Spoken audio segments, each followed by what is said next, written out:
안녕하십니까. 예민수의 경제토크입니다. 관세 전쟁이 과연 언제쯤 끝나는 걸까요? 투자자들은 언제쯤 좀 편안하게 투자를 할 수 있을까요? 유니스토리 자산운용 김장렬 본부장 오셨는데요. 여쭤보겠습니다. 어서 오십시오. 네, 안녕하십니까. 언제쯤 반갑습니다. 편하게 투자할 수 있을까요? 트럼프가 현실 인식을 네. 저 밑에서부터 네. 하면 되죠.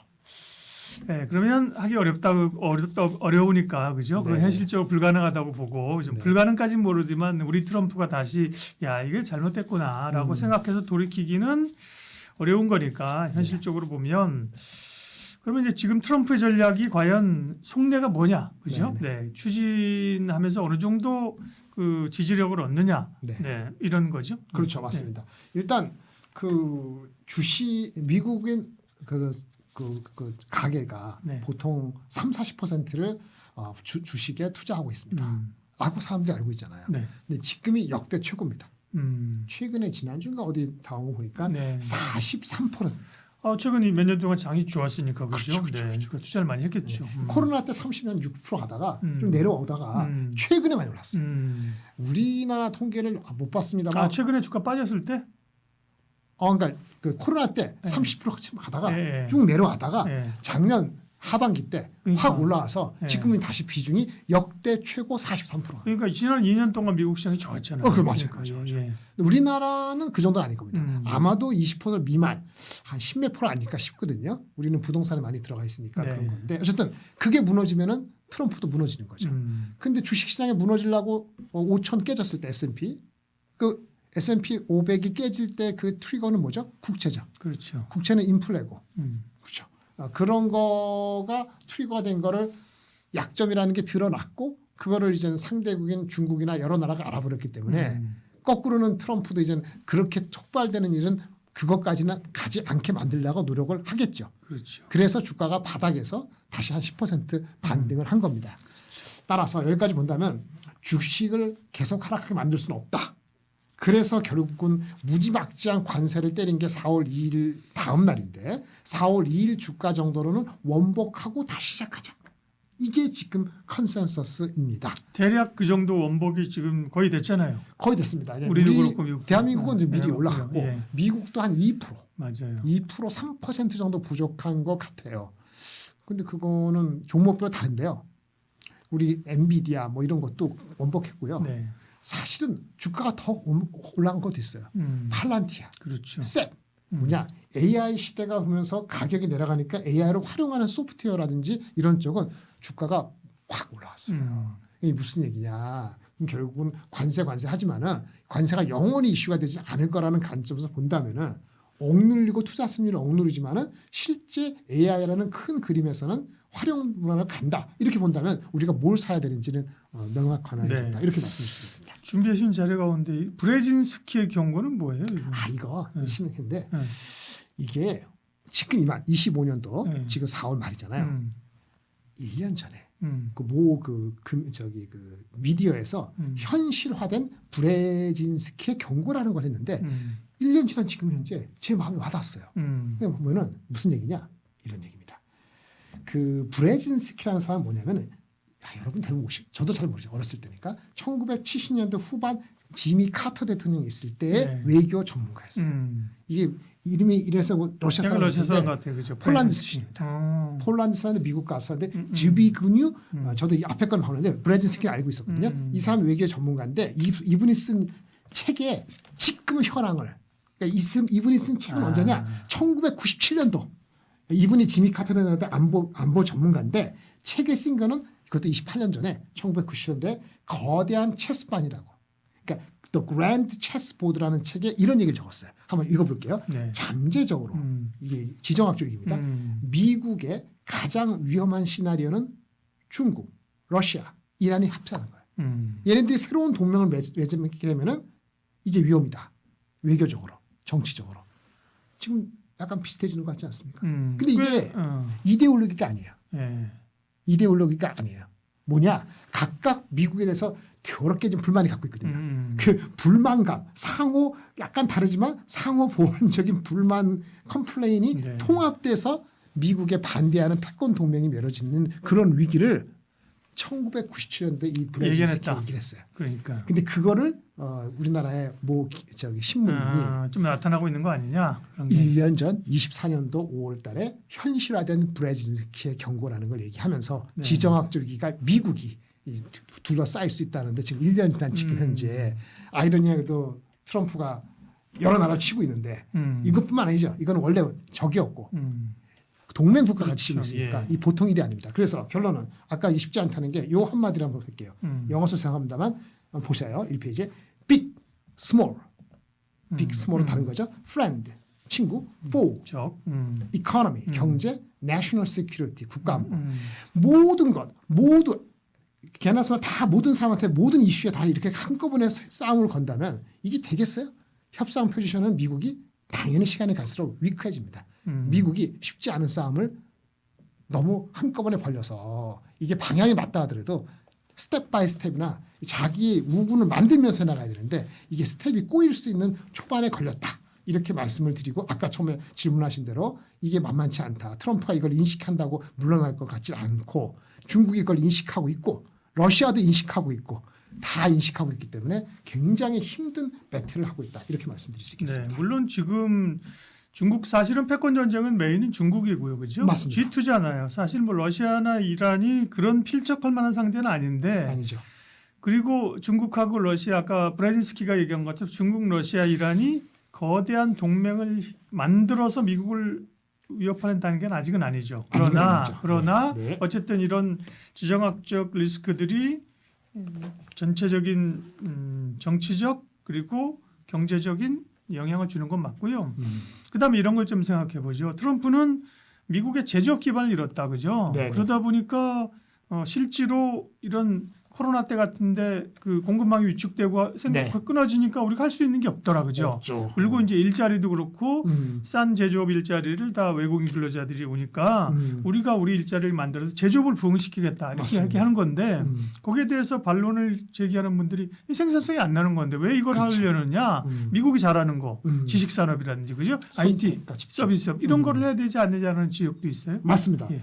그게 여태까지 제조업은 그 비교 우회에서 그 신흥국가에 줬고 그렇죠. 자기는 서비스를 했고 해왔는데 이게 이민자 받아들여갖고 자기네들은 노동도 해왔는데 이게 지금 바꾸는 거 아니에요. 핵심적인 거는 부채가 많고 적자가 많다는 거지 않습니까? 그건 맞는데 이 기축통화업체가 기축통화국가가 부채가 많아지는 건 어쩔 수 없는데 그걸 미리 예전에 그렇게 이게 큰 이슈가 되기 전에 중간에 조절을 했었어요.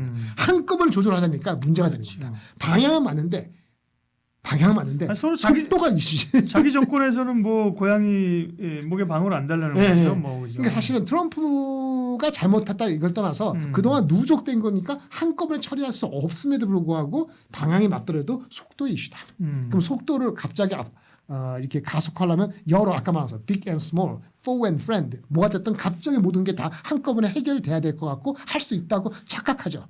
그것이 지금 문제의 시발점인 겁니다. 그래서 근데 그거 건드리는 게 주식시장이니까 이 주식시장 뭉개지는 거하고 이 현실감하고의 타협이 결국은 올 거라고 보기 때문에 그래서 주식시장이 지금 안 빠지는 겁니다. 여러분들은 뭐 갑자기 해결될 것 같지만 이게 갑자기 관세가 0% 다시 돌아갈 리는 없다 보면은 이제 올라가는데 업사이드가 아주 편하지 않다는 것을 인식하는 게 중요하다. 제가 막 이렇게 말씀드리는 거는 미국의 빅테크만 보는 게 아니고 미국을 사더라도 다른 주식하고의 밸런스가 있어야 되고 미국 말고 중국, 홍콩, 인도, 한국 이 밸런스를 이루는 시장으로 가야 된다. 왜? 이제 미국의 M7만으로 돌아가는 시대가 이 관세 이슈가 좀 수그러든다 하더라도 제가 보기에는 예전 같지 않을 것 같습니다. 그러면 AI는 어떻게 되는 거예요? 사실은 AI가 혁명적인 그런 로직을 가지고 그죠? 네. 빅테크들이 돈본을 투자해 나가면서 엔비디아가 성장하고 AI 시대가 온 것 같았는데 네, 맞습니다. 근데 이제 트럼프의 등장과 함께 이게 시장이 흔들리면서 워낙 많이 올랐으니까 흔들렸잖아요. 그렇죠.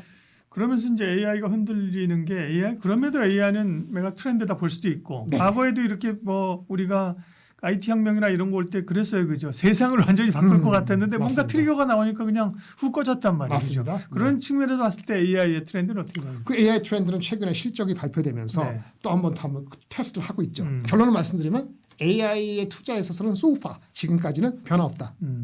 왜? 자기네한테 오더 주는 커스터머들이 변화를 안 시키니까. 왜? 이거는 장기적인 거니까 이제 관세 하나 가지고 갑자기 행동을 바꾸지 않겠죠. IBM도 그 얘기를 했고요. 셉이라는 회사도 그 얘기를 했고요. 서비스 나우도 그렇고요. 뭐 작은 회사, 보티브라고 전력 열 관련 회사도 그렇고 모든 회사가 그러니까 엔비디아는 아직 안 했고 애플은 안 했습니다만 우리가 정확히는 모르지만 엔비디아 보지 마시고 AI를 활용하는 클라우드 서비스하는 셉, IBM 서비스, IBM 그다음에 소프트웨어 서비스, 전력 관리 이 모든 업체들 무슨 얘기하느냐? 커스터머들 안 바꾸고 있고요. 우리 가이던스가요. 예전에는 이렇게 줄 수 있는데 요건 미안합니다. 변화가 있으니까 이렇게 범위가 넓어요. 그 불확실성은 있지만은 안 바꿉니다. 그래서 그나마 이 주가가 버티고 있는 거예요. 그거는 뭐냐? 이 대세기 때문에 투자를 금방 쉽게 안 바뀐다는 건데 이걸 동전양면입니다. so far so good. 오케이 go 할 수도 있지만 so far so good인데 이게 만약에 한 여름까지 관세가 해결이 안 된다. 혹시라도 그럼 어떻게 됩니까? 그러면 우려했던 전망이 바뀔 수도 있지 않습니까? 그러니까 지금은 안 바뀌어도 향후 2, 3개월 바뀔 수도 있다는 생각을 하니까 달라들지도 못하는 이런 형국입니다. 그래서 AI의 방향성에 대해서는 아직 바꾸는 흐름은 없고요. 오히려 불확실하니까 더 신제품이 나올 수 있으면 더 앞당기를 하고 있어요. 그게 어저께 발표된 엔비디아가 공교롭게 어저께 2개 발표됐는데 엔비디아가 하나 발표했고 발표가 아니고 루머가 나왔고 화웨이가 발표한 거 있습니다. 애매하잖아요. 언서티티가 있으니까 엔비디아가 블랙웰의 울트라 버전을 생각보다 앞당긴다 하고 있어요. 왜? 미국이 지금 그 H20이라고 중국에 파는 거 못 팔게 한단 말이에요. 그러니까 어떻게 해요? 중국은 그렇다 치고 다른 나라에서 더 하이 퍼포먼스 제품이 필요한데 블랙웰 울트라 있었지? 이걸 빨리 앞당겨서 넌 US에 더 많이 팔아야 되겠어. 그래서 블랙웰 앞당긴 거야. 그리고 화웨이는 나서는 거죠. 야, 우리 딥시크가 해서 언어 모델을 되게 싸게 해줬거든. 우리가 칩만 만들어주면 돼. 그래서 화웨이가 갖고 있는 블랙웰이라든지 허퍼 같은 엔비디아하고 경쟁하는 GPU를 시리즈가 벌써 A, B, C까지 나와 있습니다.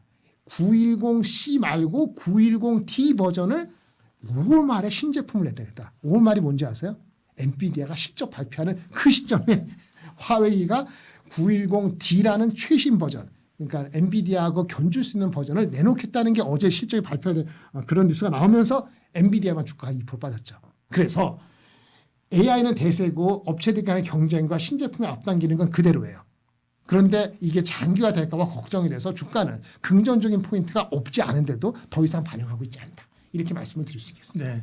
자, 그러면 주가 측면으로 와서 아까 이제 관세를 부과하기 전 4월 2일 시점까지 얼추 왔어요. 그죠? 맞습니다. 얼추 오면 여기서는 이제 그걸 채운 거예요. 여기서부터는 이제 새로운 모멘텀이 나올 때까지는 이제 네. 옆으로 혹은 이제 변동성에 치고 올라가기에는 뭔가 부족하잖아요. S&P 500 기준으로 네. 한 5,500대 왔거든요. 네. 이거는 PER이 얼마냐면은 한 20배 넘어섰어요. 21배 정도에서 22배 가려고 그래요. 21배, 22배면요. 과거 평균보다 한 10% 가까이 프리미엄 주는 겁니다. 쉽지 않습니다. 어닝이 더 좋거나 멀티플 돌아오면 유동성이 들어와야 되죠. 유동성이 미국으로 다시 돌아와야 되잖아요. 그럼 다른 나라 안 가고 미국으로 돌아오든지 아니면 돈이 들어와야겠죠. 돈이 들어오면 한 가지 있습니다. QT 없애고 감세하고 그리고 부양정책 나오고 미국도 그런 식으로 가면 되는데 지금 그럴 것 같으세요? 잘 모르겠죠.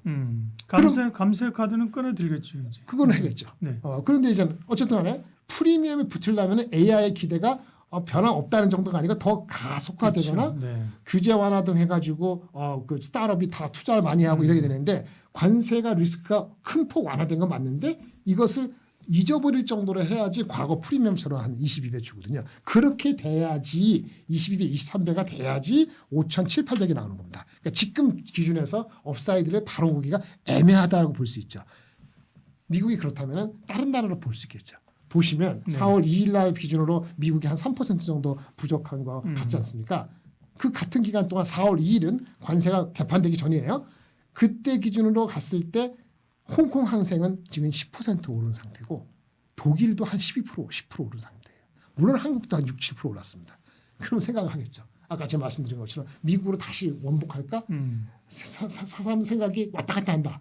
그러면 딱 보니까 올해 들어와서 4월 2일부터 관세 맞고 나서 상해, 홍콩 항생, 독일이 10% 되고 한국도 한 6, 7% 갔어. 미국은 지금 뭐 한 2, 3% 부족하고 연말 되면 마이너스야. 그러면 다시 올 때 엔비디아가 과연 140불로 가? 말어. 뭐 이런 생각을 하지 않습니까? 밸류에이션이 과거처럼 30배, 40배 못 주면은 그러면 아마 투자가들이 조금 더 밸런스 있게 볼 가능성이 있어서 미국에 대한 관심은 갔대. 포트폴리오 믹스는 과거처럼 테슬라, 뭐 엔비디아 이렇게 몰빵해서는 조금 과거처럼 그러한 어떤 리턴을 기대하는 게 비현실적인 것 같다. 이게 제 드릴 말씀입니다. 네. 그러면 결국 포트폴리오를 섞어야겠네요. 섞어야 몇 년간은 뭐 미국이 월등히 좋았잖아요, 그죠? 맞습니다. 예. 미국 투자 한 사람과 안 한 사람의 차이가 있었잖아요. 맞습니다. 지금 그렇다고 이제 미국을 다 제로로 비우고, 그죠? 예를 들면 해외 투자 하던 분들이, 그죠? 제로로 비울 필요는 없죠. 네, 네. 근데 아까 말씀하신 것처럼 포트를 옛날에 100이었다면 상당히 줄여서 그것도 빅테크 중심에서 다른 쪽으로 포트를 바꾸고 네네. 나머지 뺀 포트는 뭐 한국이나 맞습니다. 유럽이나 이런 쪽으로 돌려야 되는 거죠. 그렇죠. 저는 이제 개인적으로는 이 미중 갈등이 올 연말까지 가지 않는다는 기본 가정을 갖고 있습니다만 연말까지 길잖아요. 그러니까 지금 입장에서 본다면 미국이 한 시가총이 크니까 미국을 한 30 정도 갖고 있으면은 나머지 30 정도는요. 그거는 홍콩의 항생테크 또는 인도가 지금 베트남 이렇게 섞어서 한 30% 가져가고 그럼 60%죠. 그리고 나머지 40%인데 40% 중에서 반 정도는 한국, 그 다음에 20%는 현금 이렇게 갖고 있을 것 같아요. 요게 리전별로고요. 3, 3, 2, 2. 그 다음에 섹터적으로는 미국이 아까 30%라고 했잖아요. 엔비디아 같이 하드웨어 중심으로 몰빵 80% 아닙니다. 셉 같은 거. SAP. 예, SAP. 이게 작년 대비했을 때 주가가 10몇 프로 올랐습니다. 아까 4월 2일 주가 얘기했잖아요. 4월 2일 주가. 그게 아니고 최고점 대비했을 때 5%밖에 안 빠졌어요. 이렇게 안정적인 주식이. 왜? AI 칩이 많이 보급되고 이렇게 되면은 서비스하는 게 편해져요.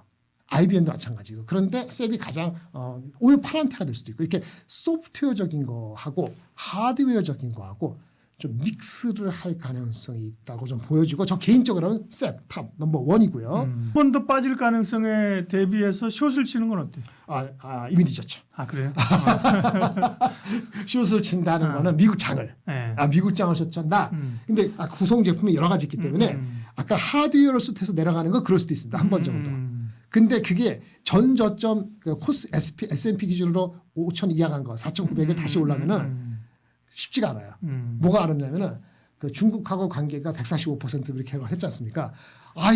줄였는데 말이죠. 줄이는데 뭐 30% 50% 줄이는 게 아니고 145%를 75%였다. 어떡하시겠어요? 75%가 140% 낮은데 원래 지금 남들 25%인데 이렇게 확 내려오지 않고 70몇 프로 하면은 애매하죠. 그렇죠. 그럼 주가가 지금 5,500가 가 있지 않습니까? 그러면 그 조정은 다시 받는 거는 오케이. 조정을 받을 가능성이 있는데 숏이 의미 있게 한 10% 이상 15% 빠져갖고 5,000을 다시 근처로 가느냐 그 가능성까지 보기에는 좀 어렵습니다. 네. 테크주들 실적 발표가 이번 주에 가장 큰 그 이슈잖아요. 미국은요. 네, 그렇죠? 그렇습니다. 테슬라는 실적 발표인데 실적은 안 좋은데 주가는 올라요. 네, 그렇죠? 네, 그래서 네. 사실은 지금 1분기 실적은 괜찮고 2분기 가이던스가 안 좋으면서 어려울 걸로 봤는데 뭐 테슬라는 반대적인 거고요. 그죠? 하이닉스는 사실 실적 좋게 나왔는데 빠졌고 그죠? 네, 맞습니다. 실적과 IT들 주가 움직임 체크해 주죠. 네, 한국부터 말씀드리면 삼성전자 실적 발표 때도 실적 잘 나왔죠. 잘 나왔죠. 네. 근데 앞으로 전망을 모른다 그래서 네. 그랬고 실질적으로 1분기가 6조 5천이가 6천원 잘 나왔습니다만 2분기가 7조 얼마 나올지 혹시 비슷할지에 대해서는 여전히 확신할 수는 없습니다. 이게 관세 영향이 하나 있고요. 그다음에 중국의 이구 한시 이런 거 영향 지속적 여부도 헷갈리죠. 근데 솔직히 관세 이슈가 없으면 반도체 가격은 조금은 더 올라가는 게 맞아요. 그래서 이익은 아마도 1분기보다는 2분기가 더 잘 나오는 게 맞을 것 같습니다. 주가 반영을 하는 거죠. 그리고 이제 그 테슬라 쪽 같은 경우는 워낙 1분기 실적에 대한 기대치가 없었기 때문에 그 중간중간에 출하량에 대한 숫자가 나오니까 실제 4월 중순에 실적 넘버가 영업이익으로 나왔을 때는 2분기 가이던스를 안 준다고 했음에도 불구하고 주가는 올랐는데 여긴 특수한 사정이 있습니다. 도지 활동 때문에 많이 신경을 덜 썼다고 하는 CEO 머스크가 결국은 어느 시점부터는 5월달부터 돌아온다. 열심히 본업에 충실하겠다는 식으로 얘기를 한 것이 가장 컸다고 보여지고요. 실적 컨퍼런스에서 더 익사이팅하게 할 만한 어떤 로드맵에 앞당겨진다든지 구체화된 수치 이건 없었어요. 그래서 주가는 엔비디아, 테슬라 같은 경우는 선 반영된 거에 대한 반등이다. 이렇게 보시면 될 것 같고요. 아마도 6월 달에 자율주행에 대한 이슈가 여하이 최근에 자율주행 규제 완화 이런 것이 진행이 된다면은 앞자리는 다시 바뀔 것 같습니다. 300불대 이상으로 가는 거죠. 하지만 여전히 펀더멘털적으로 그 한 3, 4개월 동안 정치적 이슈, 뭐 이슈, 증오 이슈, 혐오 이슈 이런 겹친 그거의 심리가 돌아와서 실질적으로 넘버가 수치가 잘 팔려야 되는데 만약에 유럽이나 미국이 성장률이 20-30%다. 근데 테슬라만 마이너스 %다. 이거 바뀌어야 되잖아요. 리버스 되는 거가 보기 전까지는 지난번 고점 근처로 간다고 설레발할 정도의 어떤 그렇죠. 증거는 아직은 없다. 이렇게 말씀드리고 네. 삼성하이닉스를 말씀드리면 관세가 해결돼야 됩니다. 예. 반도체 관세, 우리 반도체 D램, 낸드 이런 관세도 중요하지만 애플한테 영향을 미치는 휴대폰 관세가 제로냐, 10%냐 이게 더 중요합니다. 왜? 거기 휴대폰에 들어가는 반도체도 휴대폰에 매기는 관세로 인해서 파생적인 게 더 영향이 커요. 서버도 그렇고 PC도 그렇고. 그래서 아이러니하게도 애플을 위해서 그 휴대폰 관세를 낮춰진다고 하면은 우리나라보다는 애플이 더 플러스 효과지만은 그걸로 인한 반작용이 아니고 간접적으로 삼성, 하이닉스의 불확실성이 거치는 거기 때문에 그렇다면 아마도 주가적으로는 제가 봤을 때는 뭐 그것만 가지고도 한 5에서 네. 한 10% 가까이는 오를 수 있다. 근데 그게 결정이 안 됐다. 아직 불확실성인 거죠, 그죠? 아직도 불확실한 거죠. 그렇죠. 네, 예. 맞습니다. 관세 영향을 봐야 되고 그러면 아까 말씀하신 것처럼 이제 삼성전자, 하이닉스 얘기하면 삼성전자는 HBM 쪽은 이제 기대감이 아예 없는 거예요? 펀더멘털 네네, 들어와서 네. 삼성전자는 HBM3E에 대한 기대감은 은근슬쩍 미루어졌죠. 그러니까 네. 그걸 빼고 봐야 되나 이제? 지금 주가는 반영이 안 돼 있습니다. 반영이 안 됐는데 HBM3E가 콜이 나거나 뭐 그렇다고 해서 주가가 그것 때문에 56,000원 주가가 갑자기 바로 61,000원 되느냐 잘 모르겠어요. 그것만 가지고 충분치 않거나 시기가 한 달, 2달 지나면 지날수록 그 효과는 낮아질 것 같다는 생각은 6개월 전에 지금이랑 똑같습니다. 네. 6개월 전에는 한 번 오르면 그것만 가지고도 한 뭐 15% 20% 오를 수도 있다고 봤는데 지금 세월이 지나서 그러니까요. 그 다음에 뭐냐? HBM4를 준비가 어떻게 되고 있냐? 그겁니다. HBM4를 준비하는 거는 이제 반도체 칩에 그러니까 설계 자체가 바뀌는 게 들어가는데 그것이 또 목표가 원래 6월이었거든요. 6월이 지금 한 달 반 남았는데 네. 될 것인지 은근슬쩍 미뤄질 수 있다고 다들 좀 보고 있어서 이렇게 되면은 올해 실적은 그렇다 치더라도 올해 실적 기준으로 뭐 싼 잘 모르는데 내년도 실적을 땡길 수 있느냐 26년도 실적을 자신이 없다 그러면은 밸류에이션 멀티플이 빨리 올라갈 것 같지는 않습니다. 네. 원C D램에 대한 설계의 성공 원래 오리지널 목표 6월달 은근슬쩍 8, 9월달로 미뤄져서 내년도 출하될 수 있는 HBM4에 대한 전망을 지금 시점에서 앞당겨서 삼성전자가 하이닉스보다 낫다. 마이크론 저리 가. 이렇게 치부할 정도일지는 지금은 그건 여전히 언서든티입니다. 그럼 결국 이제 디램 쪽도 이제 뭐 저부가 가치 쪽은 중국주의 많이 쫓아온다면서요. 네, 그래서 이제 디램 쪽에서 이관신도 말씀하셨지만 이제 가격 효과가 얼마나 있느냐. 그다음에 1분기에는 휴대폰이 잘 팔렸더라고요. 휴대폰이 보통 그러니까. 1분기가 스트롱 시즌입니다. 예. 신제품 S25 나오니까. 예. 그래서 2분기는요. 어쨌든 줄어요. 이 1분기에 예를 3조 5천억이었다. 이익이. 2분기 때는 무조건 1조 까면 됩니다. 1조 깔고 2분기에 내려가는데 반도체가 올라가서 그렇죠. 뭐 6조 5천억이 아니고 7조 된다. 이거거든요. 예. 근데 여기까지도 오케이예요. 문제는 3분기, 4분기에 오히려 1, 2분기 때 특히 2분기 때 디램 출하량이 잘 나간다 보고 있어요. 왜? 관세가 미뤄졌잖아요.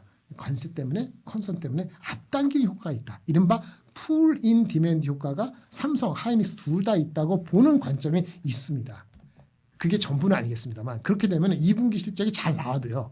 그거 갖고 충분치 않고 2분기 실적이 목표로 한 게 100이 아니고 105가 나오더라도 5%더 부여받는 게 아니고 3분기, 4분기 그거 토해내면 어떻게? 이런 컨선을 갖고 2분기 실적을 보게 되면 그게 희석되는 거예요. 어쨌든 그래서 관세가 해결이 돼야지 네. 3분기 숫자 이후 거를 땡기게 되면서 싸구나 이렇게 되는 거죠. SK 하이닉스 실적이 삼성전자보다 훨씬 좋게 나왔잖아요. 그죠? 서프라이즈가 나왔는데. 네, 그죠? 맞습니다. 네. 근데 주가도 시동치 않았고 모건 스탠리에서는 또 뭘 좀 빙하가 오고 있다. 시비 네. 걸면서 결국 모건 스탠리 얘기도 관세 영향이 하이닉스가 클 걸로 봤대요. 빙산이라고 얘기했네요. 빙산. 빙하야. 빙하가 오고 있다. 빙산이 오고 있다 그랬나? 빙산, 빙하, 빙산 같은 거. 방산하다 보니까 방산하고 빙산 헷갈리는 거예요. 어쨌든 그렇게 얘기를 했답니다. 근데 제가 궁금한 건 얘네들도 목표 주가를 원래 그 전에 올려서 23만 원이었거든요. 이번에 그런 코멘트가 나왔다 그러는데 그 친구들이 오피셜 그 리포트에서 목표 주가하고 이익 전망치까지 하향하는 건지 아니면 이러이러한 정황에 대해서 부정적인 톤의 노트를 그냥 발송한 것 불가한지는 제가 정확하지 않아요. 그래서 어닝 이익에 대한 전망치를 예를 들어서 올해 남들은 다 30조 보고 있는데 나는 이래저래 해서 20조 봅니다.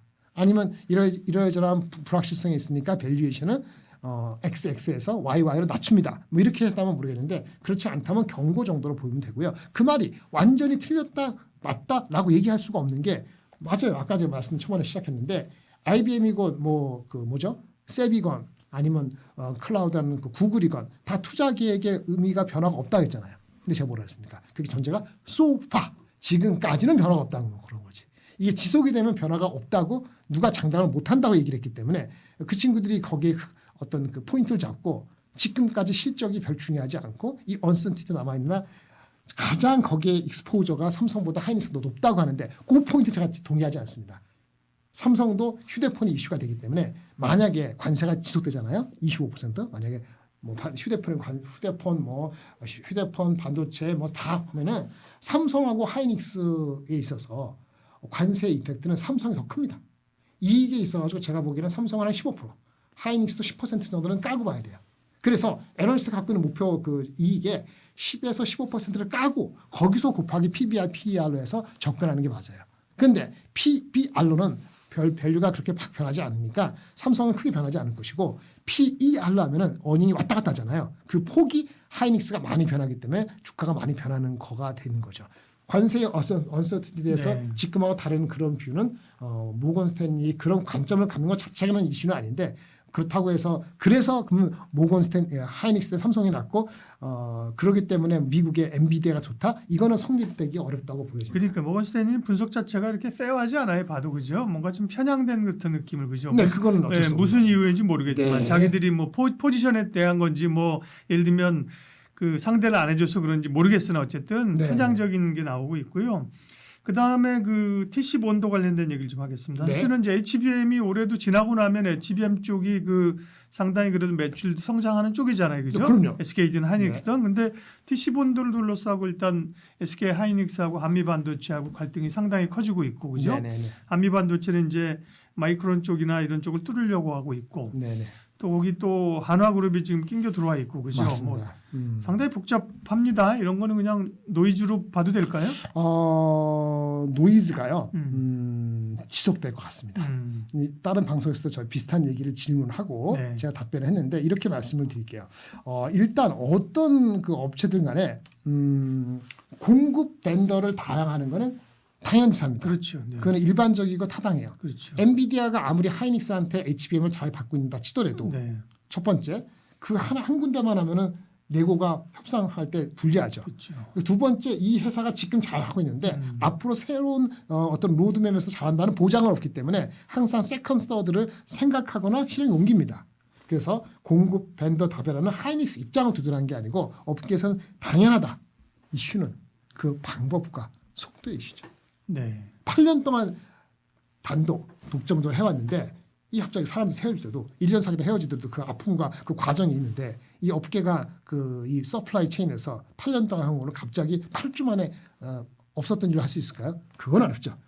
그래서 결국은 저는 결론적으로는 페이즈 아웃 관계입니다. 주 관계는 예전 같지 않을 것이고 그것이 바뀔 가능성이 큰 게 아니고 그렇게 돼가는 겁니다. 두세 달이 아니고 2, 3쿼터가 아니고 2, 3년 걸릴 거라고 봅니다.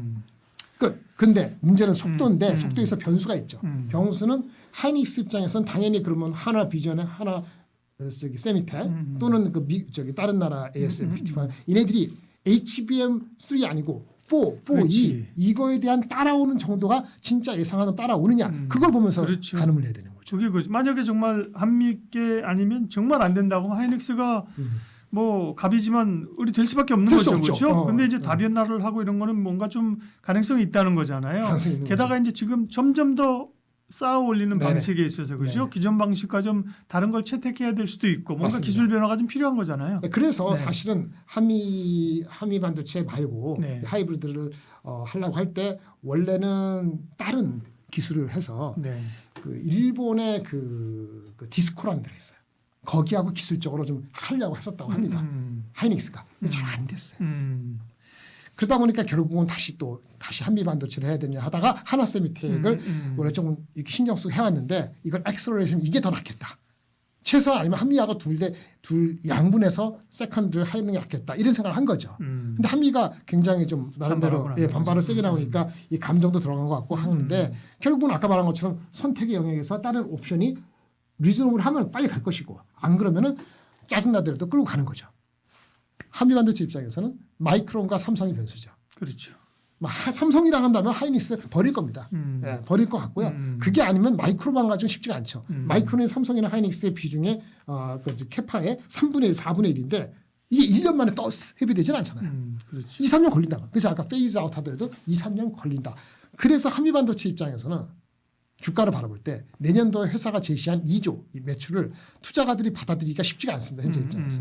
그렇다고 애널리스트가 얘기한 1조 2천억 원 또 보수적인 것 같기도 한데 그걸 못 잡으면은 주가적으로 참 거래가 애매합니다. 회사가 가이던스 준 게 삼성하고 마이크론이 어떻게 들어가는지 모르고 하이닉스가 어떻게 들어가는지 그걸 얘기해 주지 않잖아요. 그렇죠. 예. 그거 얘기가 되면은 쌉니다. PER이 10배 초반이니까. 그런데 만약 그게 아니면은 그냥 애널리스트 말에 치우쳐서 보면은 PER의 20배 정도 그보다 싸죠. 18배지만은 예전 같지 않은 경쟁력이기 때문에 들어갈지 말지는 항상 고민할 것 같습니다. 네. 반도체 관련해서 뭐 여러 얘기를 했는데요. 실적 얘기도 하고 삼성전자, 하이닉스, 그다음에 그 TC본도까지 얘기했는데 그러면 반도체 전략 마무리. 전략은 하이닉스가 바로 서기 전까지는 중립 이하입니다. 죄송합니다. 하이닉스가 바로 선다. 그러니까 15만 원에서 21만 원 딱 갇혔거든요.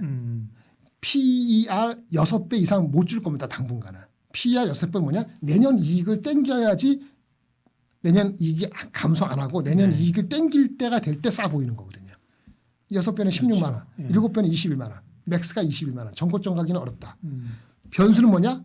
삼성 하이닉스에 대해서 엔비디아가 실적 발표되는 5월 28일 날 결정하시기 바랍니다. 거꾸로 그때까지는 어느 한국의 주식도 그 반도체 관련되는 거 쉽지 않습니다. 네. 빠진다는 게 아니고 올라가는 데서 너무 욕심내지 말고 차라리 AI면은 변압기를 사든지 이런 식으로 접근하시는 게 맞거나 홍콩의 테크를 사든지 이렇게 하시는 게 맞거나 미국의 소프트웨어를 사시나 이게 먼저인 것 같아요. 네. 예전에 저한테 이런 얘기를 한 사람이 있습니다. 세상에는 말이야 유럽을 갔다 온 사람과 갔다 오지 않은 사람이 있어. 이분법적으로. 네. 그렇죠? 제가 유럽 간다 그러니까 오래전에 그 얘기를 했던 것 같아요. 예. 그러니까 모든 그 이분법이라는 게 있잖아요. 그죠? 네. 예를 들어 뭐 그런 식으로 그죠? 네네. 최근에 우리 주식시장에서는 수출주와 내수주 그죠? 네네. 결국 수출주가 관세 때문에 안 되는 거잖아요. 그죠? 안 되는 거죠. 반도체 얘기됐지만 반도체, 자동차, 2차 전지 다 안 되잖아요. 그죠? 그렇죠. 그래서 이제 내수주 쪽을 보자고 하는데요. 네. 그런 어떤 방어적인 전략, 내수주를 중심으로 한 전략이 맞습니까 지금? 그 녹화하는 이 순간 해서 기준에서 일주일 전으로 들어가면 정확히 맞습니다. 그래 지금은 근데 아니야 또? 그 일주일 전과 이 녹화가 나가는 사이에는 한 열흘 정도 되는데 네. 그 사이에 주가 많이 올라왔을 거 많이 올라왔는데 그걸 설명하는 꼴이 되니까 이게 매일매일 하는 것도 아니어서 쉽지가 않은데요. 그러니까 이렇게 상당히 공격적으로 얘기하긴 그렇다. 주가가 그렇죠. 올랐으니까. 네. 그런데 지금 이제 4월 29일 오늘 이게 그 일본 기준으로는 이제 그 무슨 골든 위크 쉬는 날이에요. 오늘부터 4월 29일부터 5월 6일까지. 중국도 노동절 5월 1일부터 5월 6일까지. 우리나라도 5월 1일 날 노동절 쉬고요. 무슨 얘기냐? 어차피 각국이 수출이 만만치 않죠. 우리도 포함해서. 그렇죠. 그러면 내수를 부양하려는 게 하나 있죠. 작용이 있으면 반작용이 있죠. 반작용이 뭐죠? 추경이라든가 아니면 중국도 뭐 얼마 어떻게 원하냐면은 중국 내에서 면세자가 돈을 살 때요. 면세 한도를 높였고요. 그냥 면세 신청할 수 있는 한도. 그러니까 면세할 때 한 번에 상급받는 금액도 높였어요. 한 30, 40% 높였더라고요. 그리고 우리나라도 호텔 신라 같은 경우 보니까 그 면세점이 여러 군데 있는데 해외도 있고 싱가포르 공도 있고 한국에도 인천공항도 있고 시내점도 있는데 시내점이 다른 점은 이제 그 비용 때문인데 시내점이 플러스로 들어온 게 작년 4, 4분기인데 이익이 한 7%대로 올랐어요. 그래서 어저께 맞아요. 녹화하기 전날. 외국인들이 많이 오잖아요, 사실. 그렇죠. 한국에. 근데 우리가 나가는 그 아웃바운드 수요 인천공항 같은 데 썰렁하지만 인바운드. 들어와서 그죠? 수요하는 거는 맞습니다. 말이 되네. 예. 그래서 이제 어떻게 호텔 신라가 실적이 대단한 게 아니고 언이 아니지만 그게 이제 내수 그 시내 점. 그래서 잘하면 1분기. 늦어서 3분기에는 회사 전체가 흑자로 변한다는 것 때문에 10몇 프로 오른 거예요. 근데 녹화하는 이 순간 오늘은 뭐 보합권 마이너스가 왔다 갔는데 어제 많이 오르고 목표 주가가 4만 1천만 원인데 주가가 4만 4천 원 가니까 더 이상 안 가는 것 뿐이죠. 뭐 한편에 또 어떤 게 있죠. 롯데 관광개발. 롯데그룹과 관계 없습니다. 근데 이거는 제주도에 있는 카지노하고 호텔 운영하는 네. 건데 매출의 한 60%가 카지노 이런 쪽이 호텔 이런 쪽입니다. 그런데 이것도 와서 그 베팅하는 금액 드랍앱이 역대 최고예요. 1분기가 비수기인데도 이런 거를 봤을 때는 그 어쨌든 각국이 내수 또는 자기 나라에 오는 외국인 이거 대상으로 할 수밖에 없다. 이 관점이 한 일주일 전부터 이게 트럼프 이슈가 있을 때부터 야금야금 오른 거죠. 요거하고는 다른 거지만은 내수 중에서도 유통업체 중에서 이마트가 있죠. 이마트는 구조조정, 그다음에 경쟁사가 자빠진 거 이런 것들 때문에 또 주가가 많이 오른 겁니다. 그 트럼프 주니어랑 친하잖아. 이런 거. 그것까지 2차 저차에서.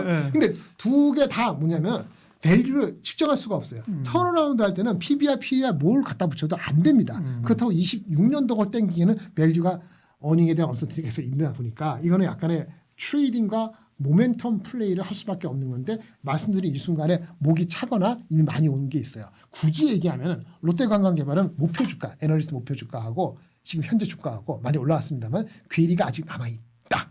이 괴리 얘기라는 건 뭐냐면 에너지 목표 주가가 100인데 주가가 뭐 좋다 그래서 막 펌프질해서 99가 왔잖아요. 그때 가면 안 돼요. 그때 가면 안 됩니다. 그때 한 10% 15% 이상 업사이드가 있고 안전하면 20% 업사이드 있어야 되는 어차피 겁니다. 목표가가 가는 게 아닌데. 네. 그죠? 네. 그래서 우리 뭐 조선주도 좋고 방산도 좋고 다 좋은데 이 목표 주가 괴리가 5% 갔을 때 그날 쫓아가는 건 바보 되는 겁니다.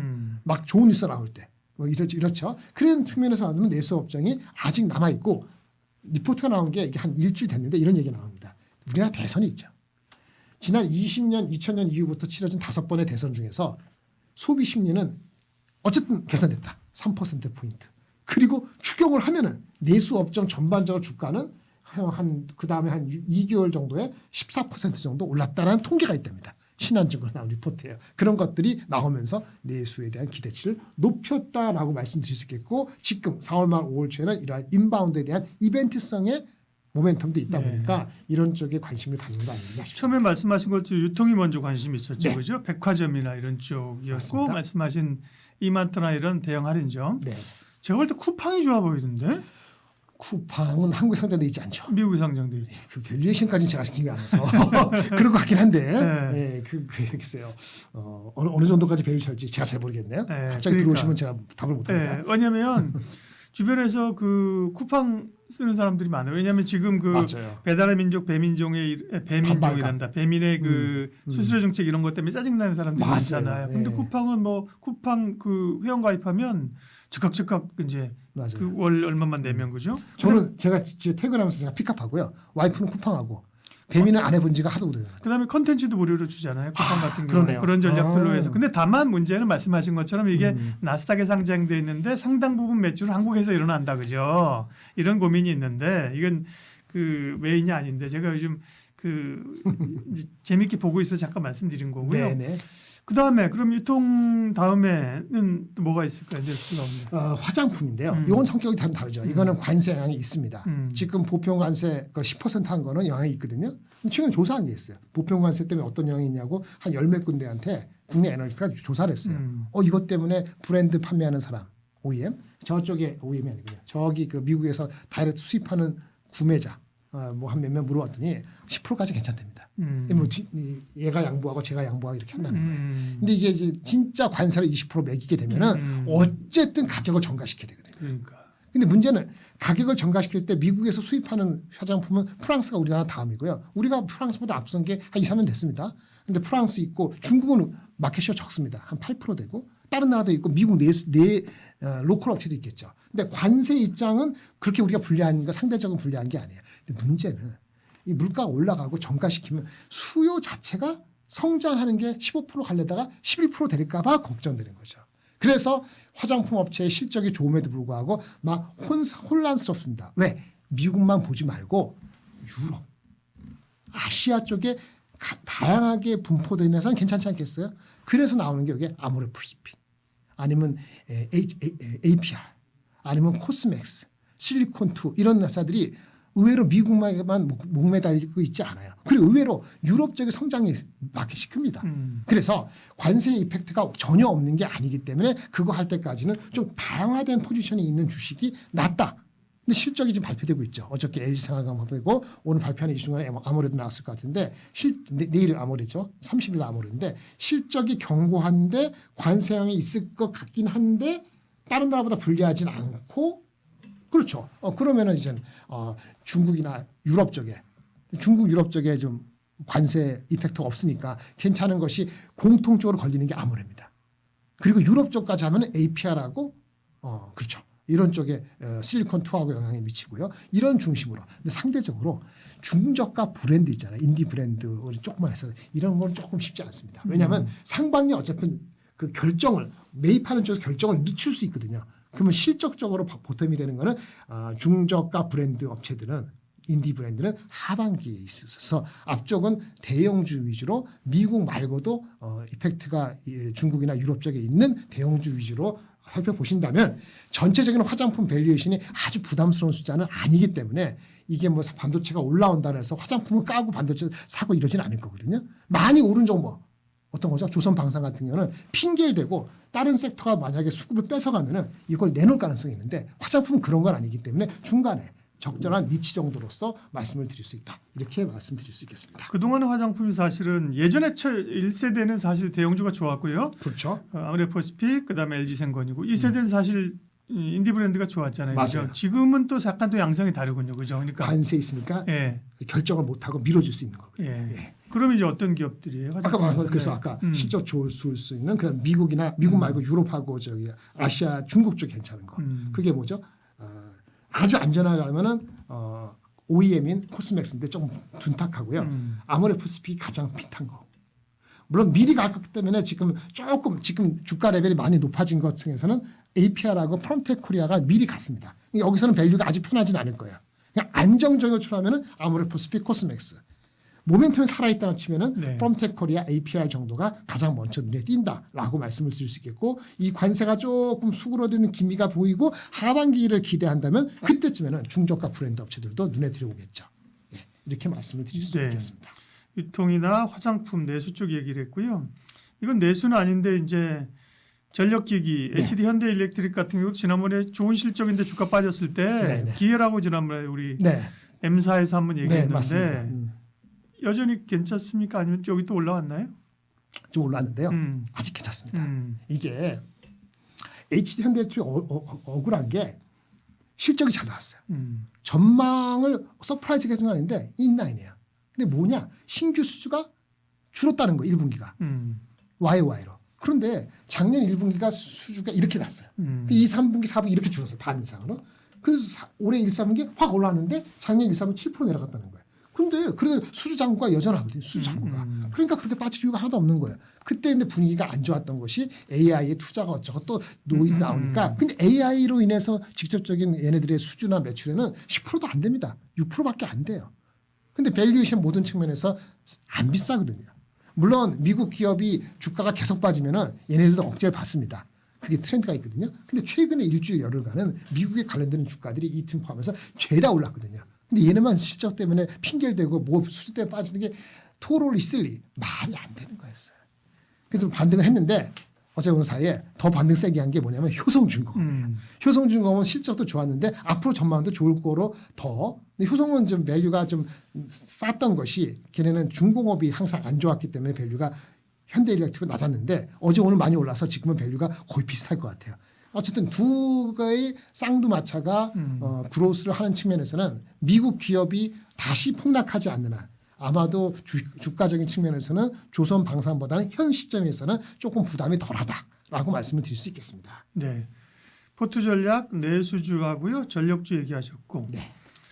조선방산은 어떻게 해야 돼요, 그럼? 조선방산은 사실은 뭐 흔들릴 거로 생각했지만 그렇게 안 흔들렸고요. 그죠? 네, 그렇죠. 공매도도 주 타겟이 될 것 같은데 타겟이 안 됐고요. 네.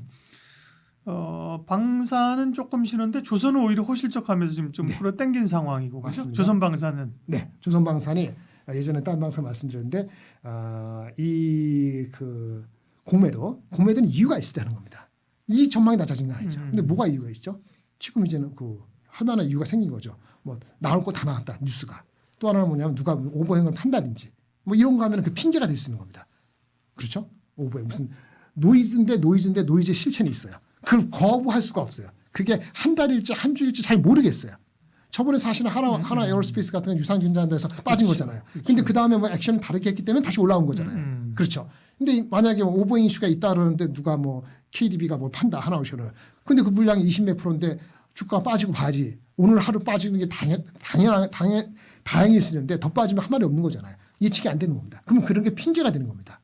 핑계 되니까 더 올라간 반도체나 아니면 변압기를 가는 건데 반도체가 만약에 세게 올라오면은 그런 주식은 더 빠지는 거고 반도체가 세게 올라갈 정도 모멘텀 빨리 받지 않으면 조선방산도 어느 정도 조정을 받거나 기간 조정으로 들어가면 더 안 빠질 수도 있죠. 이게 상대적인 겁니다.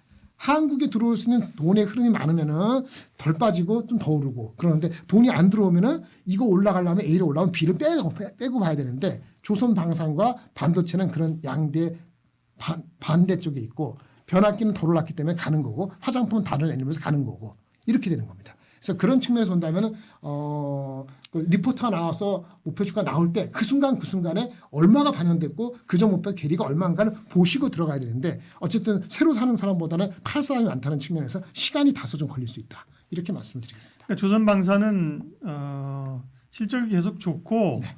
잘 갈 수도 있지만 뭔가 좀 덜커덩거리면 핑계가 될 수 있다. 그죠? 충분히 하나오션 그럴 수 같은 경우 그런 네, 거잖아요. 맞습니다. 그죠? 네, 네. 그런 측면에서는 덜 편안하다. 덜 편안하죠. 그렇죠. 근데 모멘텀이 전혀 없는 건 아직은 그러니까, 아니에요. 네, 왜냐하면 네. 그 이제 해군 장군 미국의 한국 해군 장군이 내일 오거든요. 30일 날 일본 갔다가 와서 미국 한국과 같이 한다는데 이제 걱정되는 건 신경 쓰이는 건 일본하고 한국하고 해서 누가 먼저 오퍼를 잘하냐에 따라서 페이버가 다를 수도 있다는 측면이 하나 있고요. 5월 1일 날 미국에서 무슨 공청회가 뭐 합니다. 법안을 하기 위해서. 근데 거기에서 한국의 LNG 그 운반선을 해주기 위해서 29년 폐기년까지는 한국산도 미국산을 해준다 그랬는데 그거를 더 연장시켜줘야지 우리가 더 확실한 거거든요. 연장할지 안 할지는 또 5월 1일 날 또 느낌을 디스커션을 봐야 돼요. 그런 측면에서 우리가 많은 것들이 녹아 들어가 있지 않은가라는 생각을 보통 할 수밖에 없는 시기에 왔다는 측면에서는 너무 조급함을 가지면 안 네. 되겠다 이렇게 말씀드리겠습니다. 참 어려워요. 두 가지 전략이 정말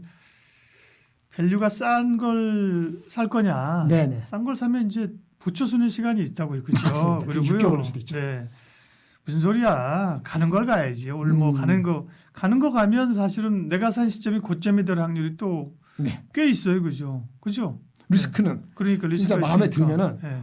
원래 살라는 것에 30%만 한 번에 사고 네. 나머지 30%나 20%는 분할로 사고 그런데 그게 들어간 타임이 나중에 생각해 보니까 손전배 7% 왔다. 그러면 내가 들어가는 타임이 틀렸다 버리고 다른 거 보고 이렇게 해야 됩니다. 근데 문제는 한꺼번에 할 때 50%, 60%, 100% 산다든지 그렇죠. 아무 생각 없이 저쪽 섹터가 올라올 수 있는 가능성이 있다는 걸 신경 안 쓰고 내가 완전히 환상적인 러브로 생각해 들어가면은 그게 꼭지가 되면 빠져올 때도 발 빠져나오지 않습니다. 자기가 하는 행동에 대해서 그렇죠. 화딱지가 나기 때문에 그 결정을 미루게 되죠. 그 상간에 마이너스 7%에서 끊을 거를 마이너스 15%에서 못 끊을 수가 있는 거죠. 올라온 주식은 그게 항상 그 기술적인 리스크입니다. 네. 코트 전략 유니소리 자산운용 김장렬 본부장님 함께했습니다. 고맙습니다. 네, 감사합니다. 감사합니다.